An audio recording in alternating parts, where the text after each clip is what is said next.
Welcome to AP Biology in under 3 minutes. No time for intros, let's get into it. Well, hello there guys, and welcome to biology, which of course is the greater study of life on Earth. Before I start this first topic, let's lay down a few basic things. So, atoms. They are made up of positively charged, neutrally charged, and negatively charged particles. When two of the same charges come into contact, they are going to repel one another. When two opposite charges come into contact, they will attract toward one another. For our first topic today, let's talk about water. Look at it, it's water. But in a science world, we call this H2O, meaning there are two hydrogen atoms and one oxygen atom that are bonded together. The thing is, oxygen is more electronegative than hydrogen, meaning in the pairing of these atoms, the shared electrons get pulled toward the oxygen atom. And because these electrons are shared unequally, this bond is known as a polar covalent bond. A normal covalent bond is where electrons will be shared equally, unlike the polar ones. As a result of the union between hydrogen and oxygen, the oxygen side will become partially negative, and the hydrogen side will become partially positive. This makes water an overall polar molecule, meaning it has unequal charge distribution. And so what ends up happening is that two water molecules will end up attracting to one another, with the partially negative end binding to the partially positive end, in what is known as a hydrogen bond. And this bond will just keep on happening over and over and over. Hydrogen bonds are weaker than covalent bonds, but they give water several important biological properties. For example, water has a high specific heat capacity. This means water needs a lot of energy to heat up, mostly because much of the added heat energy is used to disrupt hydrogen bonds, which means water naturally resists rapid temperature change. And I want you to think about it. Your human body is made up of about 60% water, and so resisting temperature change helps keep your body at a stable internal temperature, also known as homeostasis. Also, water has a high heat of vaporization, meaning water takes a lot of energy to be turned into a vapor/gas. This allows for evaporative cooling, where water removes heat from a surface as it evaporates, cooling that surface down. Finally, let's go over 3 more properties. Cohesion means that water molecules will stick to other water molecules because of hydrogen bonding. Adhesion means that water molecules, because they are polar, will stick with other polar surfaces such as glass or plant cell walls. And finally, surface tension is where strongly attracted hydrogen bonds will make it so the surface of water will resist breaking. That means this little insect right here will have a hard time breaking the surface of that water. Yeah, tough luck, buddy. And that, my friends, is this topic over. On the screen now are AP style questions for this topic. Please pause the video now.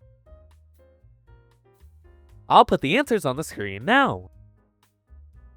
I will see you in the next one.